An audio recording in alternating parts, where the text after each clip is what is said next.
కుల మత ధనిక పేద అనే తేడా లేకుండా ప్రతి ఒక్కరికి సమయానికి భోజనం అవసరమని, అలాంటి భోజనం కోసం ఎంతో మంది అలమటిస్తున్నారని, వారందరినీ దృష్టిలో పెట్టుకుని దాచేపల్లి నాగేశ్వరరావు, దాచేపల్లి మమతల కుమారుడు దాచేపల్లి జయచంద్ర ఒక ఆశయంతో ముందుకొచ్చి సర్వభోజన సేవ పేరుతో 2024లో జనవరి నుండి డిసెంబర్ వరకు 12 నెలలలో 12 ప్రాంతాలలో 12 శనివారాలలో 12,000 మందికి అన్నదాన కార్యక్రమం నిర్వహించారు. 12వ నెల శనివారం అయిన నేడు 4 ప్రాంతాల్లో ఈ అన్నదాన కార్యక్రమం నిర్వహించారు.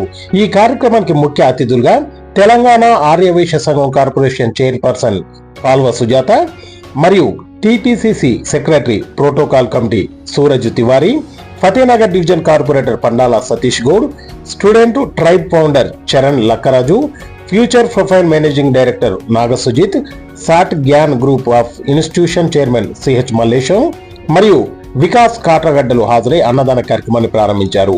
ఈ సందర్భంగా వారు మాట్లాడుతూ, ఇంత చిన్న వయసులోనే సేవ చేయాలనే ఆలోచన రావడం చాలా గొప్ప విషయమని, అందుకు జయచంద్రను మరియు వారి తల్లిదండ్రులను అభినందిస్తున్నామన్నారు. జయచంద్ర మాట్లాడుతూ, ప్రతిరోజు సమయానికి భోజనం అనేది ప్రతి ఒక్కరికి అవసరమని, ఆ భోజనం కోసం ఎంతో మంది అలమటిస్తున్నారని, ఆ విషయాన్ని దృష్టిలో పెట్టుకుని నా శక్తి మేరకు 12 నెలలలో 12 ప్రాంతాలలో 12,000 మందికి అన్నదాన కార్యక్రమం నిర్వహించామని తెలియజేశారు. అందుకు మా తల్లిదండ్రుల ప్రోత్సాహం మరవలేనిదని ఆయన అన్నారు. ఈ కార్యక్రమంలో పృథ్వీరాజ్, దుర్గా సాయి తేజ, చైతన్య మరియు ఆర్యవైశ్య సంఘ సభ్యులు తదితరులు పాల్గొన్నారు.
బాలానగర్ చౌరస్తాలో, నర్సాపూర్ చౌరస్తా అనుకుంటా, ఆల్మోస్ట్ ఇక్కడ ఒక మహత్తరమైనటువంటి ఒక పవిత్రమైనటువంటి కార్యక్రమము గత సంవత్సరం నుంచి 2023 జనవరి నుంచి మమత నగేష్ అన్న దంపతుల కుమారుడైనటువంటి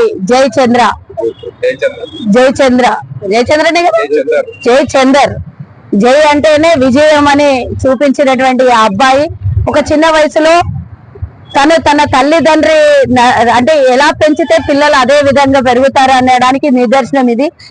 భోజనం అనేది ఎవరికైనా కడుపు ఆకలి అంతే ఉంటది. కడుపు నిండిన తర్వాత చాలు అనేది ఒకటే భోజనము. ఇంకేది కూడా ప్రపంచంలో ఏది ఇచ్చినా కూడా చాలు అని అన్నారు. ఒక భోజనం కడుపు నిండా పెడితే ఇక చాలు, ఎంత వడ్డించినా ఇక కడుపు నిండింది అనేది ఒక భోజనమే. అది అత్యున్నతమైనటువంటి దానం. అది ఆ కార్యక్రమం నిర్వహిస్తూ గత 12 నెలలుగా 11వ నెల అంటే 12వ నెల పూర్తి చేసుకుంటే జనవరి వస్తుంది కాబట్టి ఈ రోజు 5 క్వింటాల బియ్యంతో 4 చోట్ల ఈ రోజు 125 కేజీస్ తోని అంటే 500 కేజీలతో ఈ రోజు 5 క్వింటాలతో బియ్యం భోజనం వడ్డించాలి. అన్ని అంటే మామూలుగా ఏదో అన్నం పప్పు పెట్టాలని కాదు, అన్ని భోజనం మనం ఇంట్లో ఎట్లా తింటామో అట్లానే పబ్లిక్ సర్వీస్ చేస్తూ దీన్ని ఒక స్ఫూర్తిగా తీసుకొని ఒక ఏదో ఒకటి చెయ్యాలని ఆతృతతోని ముందుకొచ్చినటువంటి జయచందర్ ఎక్కడనోనా ఇక్కడే ఉన్నా, సారీ ఈ అబ్బాయిని ఇంట్రడక్షన్ చేయాలి, నాది కాదు. ఈ రోజు నేను రావడం నేను అదృష్టంగా భావిస్తున్నాను. ఇంత చిన్న వయసులో తల్లిదండ్రి స్ఫూర్తితో, తల్లిదండ్రి కూడా ఆల్రెడీ సంఘాల్లో సేవలు చేస్తా ఉన్నారు.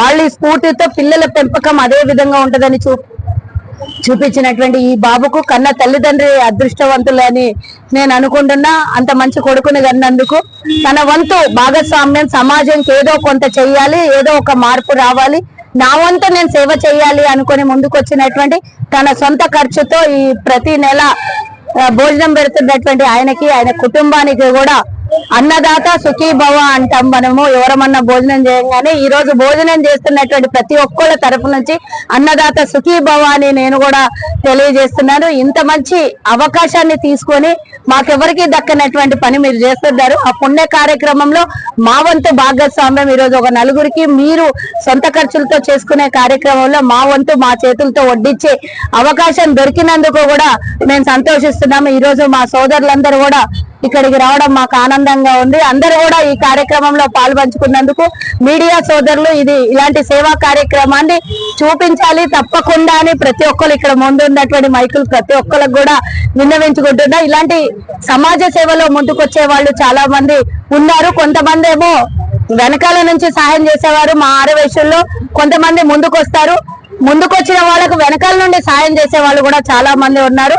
ఆర్యవైశ్యులు అంటేనే దానాలకి ధర్మాలకి అన్నదానాలకి పేరుగాంచినటువంటి వాళ్ళు. గుళ్ళు గోపురాలు ఎక్కడున్నా అక్కడ భోజనం పెట్టేది ఆర్యవైశ్యులు దేవాలయాల దగ్గర అనేది నిరూపించి ఆల్రెడీ తెలిసినటువంటి విషయమే. కానీ ఇలాంటి చోట చాలా మంది ఆకలితో ఉన్న వాళ్ళు, అంటే కూలీ పనికి వెళ్లే వాళ్ళు కానీ, దారిలో ఎక్కడి నుంచో ఊరు నుంచి వచ్చి వెళ్లిపోయే వాళ్ళు, భోజనానికి ఇబ్బంది అయిన వాళ్ళకి మంచి భోజనం వడ్డిస్తున్నటువంటి వీరికి వీరి కుటుంబానికి కూడా మళ్ళీ ఇలాంటి అదృష్టము ఇంకా మళ్ళీ దొరకాలి. మీరు భోజనం పెడితే ఇంకా చాలా మంది తినాలి అని ఈ భగవంతుడి శక్తిని వారికి ప్రసాదించాలని కోరుకుంటూ ఈ అవకాశం ఇచ్చినందుకు ధన్యురాలి అదృష్టవంతురాలిగా భావిస్తూ జై హింద్. చిన్నప్పుడు చూస్తున్నాం అనమాట, ఒక లేబుల్స్ చూస్తాం, మనము వాళ్ళ స్థాయి చూస్తాం, వాళ్ళ క్యాస్ట్ చూస్తాం, డిఫరెంట్ పారామీటర్స్ చూస్తాం అనమాట. అవన్నీ లేకుండా ఒక మనిషిగా రెస్పెక్ట్ ఇవ్వాలి. సర్ హ్యూమిలిటీ అని పెట్టుకున్నాను నేను. అంటే హ్యూమిలిటీ అంటే ప్రతి మనిషి ఒకటే చెప్పాలనుకున్నాను అనమాట. సర్వభోజంత్రు. సో 11 months చేస్తున్నాను ఇది. 50 kgs తో స్టార్ట్ అయింది. ఈ రోజు 500 kgs వచ్చామన్నమాట. నా ఒక్క కృషి కాదు, మా ఫాదర్ సపోర్ట్ చేశారు, నా ఫ్రెండ్స్ సపోర్ట్ చేశారు, ఫండ్స్ ఇచ్చారు కావాల్సినప్పుడు. So people have been so kind supporting this సేవ. సో 1 year చేద్దాం అనుకున్నాను, 1 year సక్సెస్ఫుల్ గా చేశాను. So thank you so much for that. So let people tell that సమాజంలో ఒక మనిషికి ఇంకో మనిషికి రెస్పెక్ట్ ఇచ్చుకుందాం, irrespective of where we come from. అంతే.